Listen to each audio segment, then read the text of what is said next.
Hey viewers, Beaster here, and today I'm going to show you how my refrigerator water thing spits out Mountain Dew instead of water. It's very creepy. I think my dad put some Mountain Dew in it. Watch this.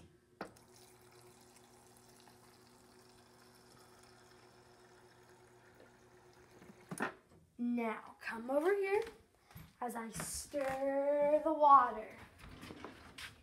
And then it's going to turn into Mountain Dew.